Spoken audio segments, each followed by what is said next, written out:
Seja bem-vindo ao Preveste UEA. Eu sou o professor Miguel Guerra, sou professor de Geografia, sou do sexo masculino, tenho 38 anos, sou branco, tenho cabelo preto, tenho uma estatura alta, 1,83 m, estou trajando uma calça jeans e uma camisa preta.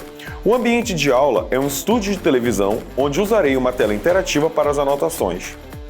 Então, meu povo, hoje nós estamos trabalhando aqui a aula de número 5, conteúdo de Geografia, será Formação Étnico-Cultural do Povo Brasileiro. Bem, se nós falamos de formação étnico-cultural, nós devemos compreender quais são as matrizes étnicas que vivem dentro do território brasileiro. Daí você tem, então, o conceito de composição étnica-cultural.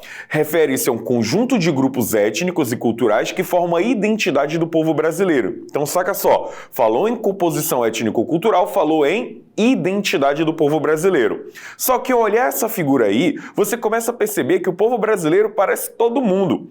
Uma vez eu vi um meme na internet em que os nossos hermanos, os argentinos, eles têm o seu nome formado entre um nome espanhol e um nome italiano. Mas quando tu olha o Brasil, tu tem sobrenomes italianos, alemães, sobrenomes indígenas, sobrenomes com origem africana e por aí vai. Então a nossa formação é muito diversificada. O povo brasileiro ele é resultado da miscigenação entre povos nativos, europeus, africanos e imigrantes de diversas origens. Nesse momento, nós vamos ter a interação com o nosso aluno Gui. Vamos lá, Gui? Oi, professor.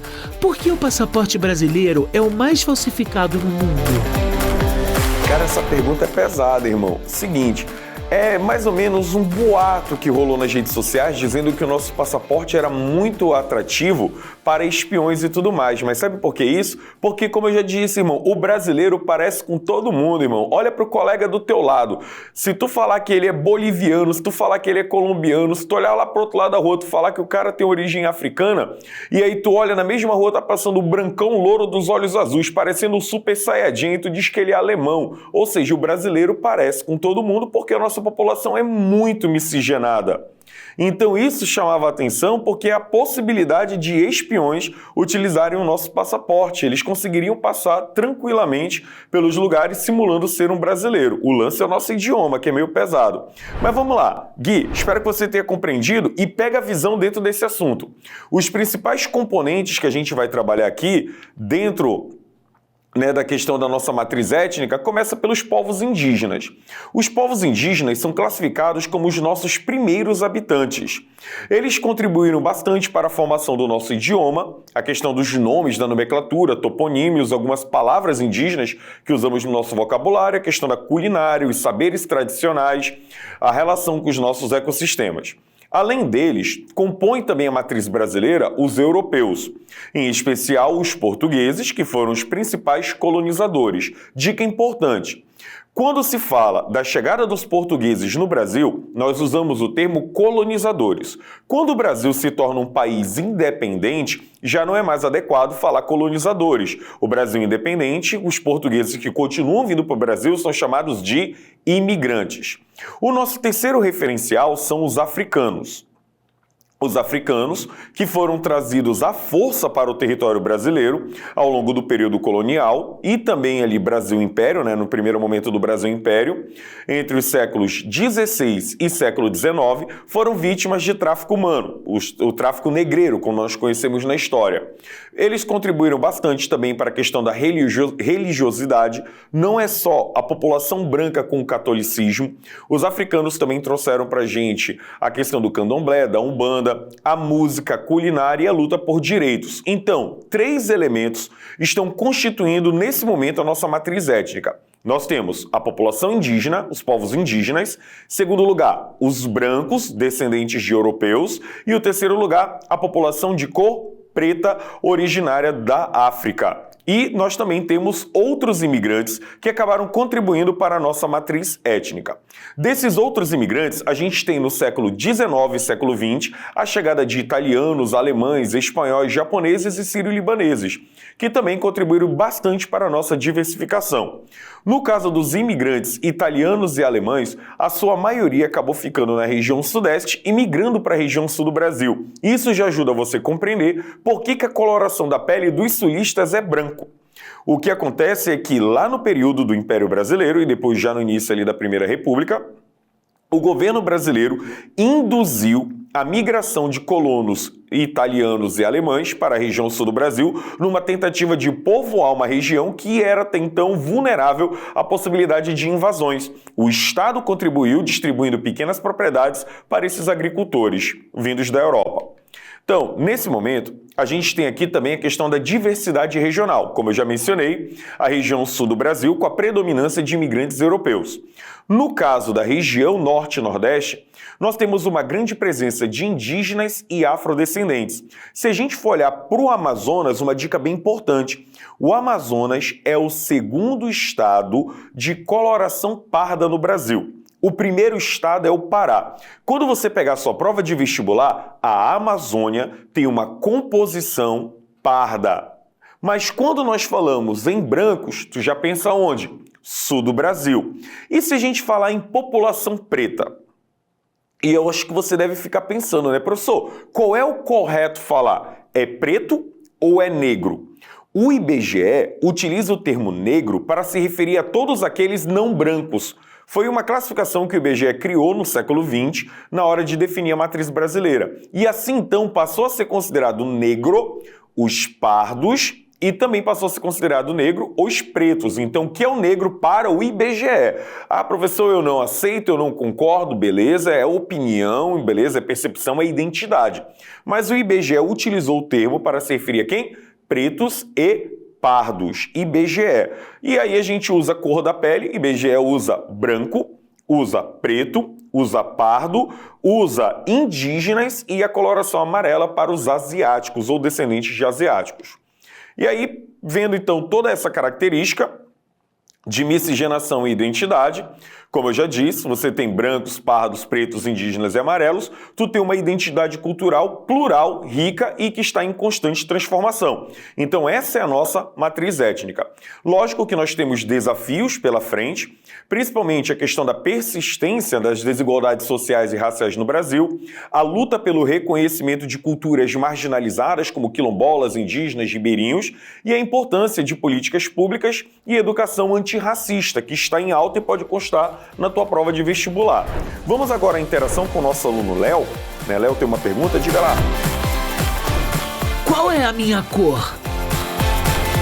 Léo, é uma questão de identidade. O que tu acha que tu é? Como é que tu se sente? Você que tem que escolher. O Brasil, ele determina a questão da cor. Em que sentido? Assim, como é que o Brasil determina? É a legislação brasileira, que trabalha com autodeclaração. Então você declara ao grupo social ou à cor que você pertence. É uma questão de identidade e reconhecimento da identidade. Se eu cheguei aqui no meio dessa sala e falei para você que eu sou branco, é porque eu me identifico como branco. E assim, então, tem que ser respeitado. Só que aí é necessário também levar em consideração que existem políticas afirmativas e que existem também fraudes dessas políticas afirmativas, o que faz com que o debate seja extremamente pesado e gerando dúvida mesmo nos nossos alunos. É comum no dia a dia o aluno perguntar em sala de aula: Miguel, eu sou pardo? Miguel, eu sou preto? Miguel, eu sou branco? Eu acho interessante que é o Miguel que tem que definir. Miguel não define a sua cor. Quem define a sua cor é você. Autodeclaração. Só que a nível de concursos existem bancas de heteroidentificação que vão fazer análise com ancestralidade, que mais utilizar fisionomia e uma série de outros indicativos que não compete à geografia, e sim a banca e a equipe responsável por isso. Existe uma questão de vestibular que nós vamos analisar na sequência que vem trazendo esse debate. Vamos lá dar uma olhada na questão. Nós temos aqui uma questão da UEA que aborda justamente esse debate sobre a cor da população brasileira, as políticas afirmativas e como é que está ao longo do tempo a distribuição da população. Bem, você mesmo já sabe que no Brasil nós temos quais matrizes étnicas? Primeiro, vamos lá, nós temos os indígenas, nós temos os pretos, os pardos, os brancos e os amarelos. Se tu olhar para esse gráfico, em 2012, a maior parte da população brasileira se dizia branca. E a menor parte da população brasileira que aparece no gráfico era a população preta. Só que se tu olhar com calma, a população preta está crescendo, a população branca está diminuindo e a população parda está aumentando. Então, do gráfico, o que nós podemos deduzir? Que a maior parte da população brasileira hoje se declara como parda. Em segundo lugar, brancos. E em terceiro lugar, pretos. Mas note que os pretos eles não chegam a representar nem 15% da população brasileira, é muito menos que isso, é ali aproximadamente entre 10% e 11%. Eu imagino que você deva ter levado em consideração que no Brasil pode existir muito mais preto do que aparentemente esse gráfico informa. Mas vamos lá. Considerando a análise do gráfico e conhecimento sobre a população brasileira, verifica-se o aumento no quantitativo do grupo de autodeclarados. Bem, a questão é mais simples. O que aumentou? Brancos? Não, brancos diminuíram. Pretos? Possibilidade de resposta. Em virtude das políticas públicas de ações afirmativas. A questão da autodeclaração, campanhas afirmativas na televisão, nas escolas. C. Pardos. Beleza, aumentou. Em razão da imigração de haitianos? Não tem nada a ver com o assunto.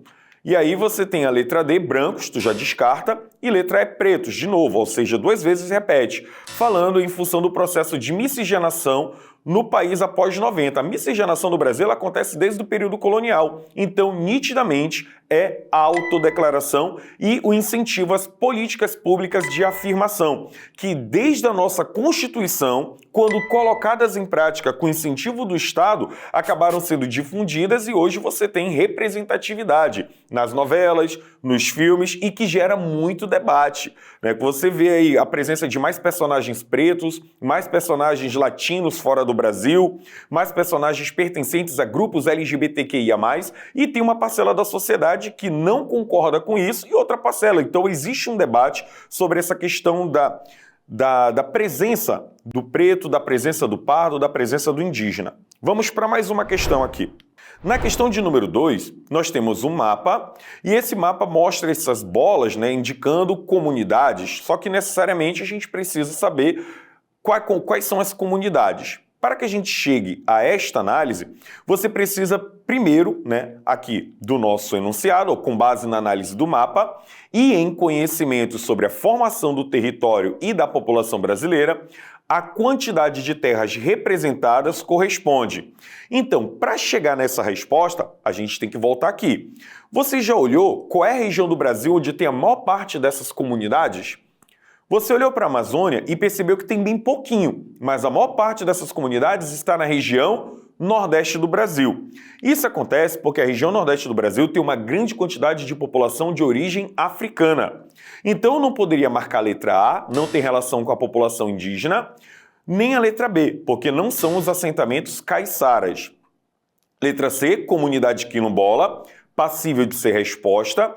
Letra D, ao colonato de imigrantes. Imigrantes por todo o território brasileiro. Letra E, população ribeirinha. Aí seria muito mais vinculado à Amazônia. Então, nesse caso, o gabarito é a letra C, comunidades quilombolas. E o que são os quilombolas? São aqueles que são remanescentes dos quilombos. São comunidades formadas por população preta que lá no período colonial fugiu para viver nessas áreas mais isoladas, fugindo da perseguição dos bandeirantes, perseguição dos senhores de escravo, criaram um movimento de resistência, mantiveram suas unidades e traços culturais e até hoje sobrevivem. Então, comunidades quilombolas presentes em todo o território brasileiro. Gostaria de destacar que na Amazônia, os estados de Roraima e os estados do Acre não tiveram nenhuma população quilombola, registradas no último censo. Enfim, nesse momento, então, chegamos aqui ao clímax da nossa aula. O que nós entendemos? Nós entendemos que esse conteúdo é um conteúdo de amplo debate, sempre esteve presente no vestibular, chamando a atenção para a diversidade étnica da população brasileira e como ela pode ser inserida através de mapas e gráficos para você determinar qual povo predomina no Brasil. Então, espero que você tenha compreendido o conteúdo. Digo para você seguir o Prevest UEA em todas as nossas redes sociais e qualquer dúvida, chama o pai que o pai está aqui para responder para você, beleza?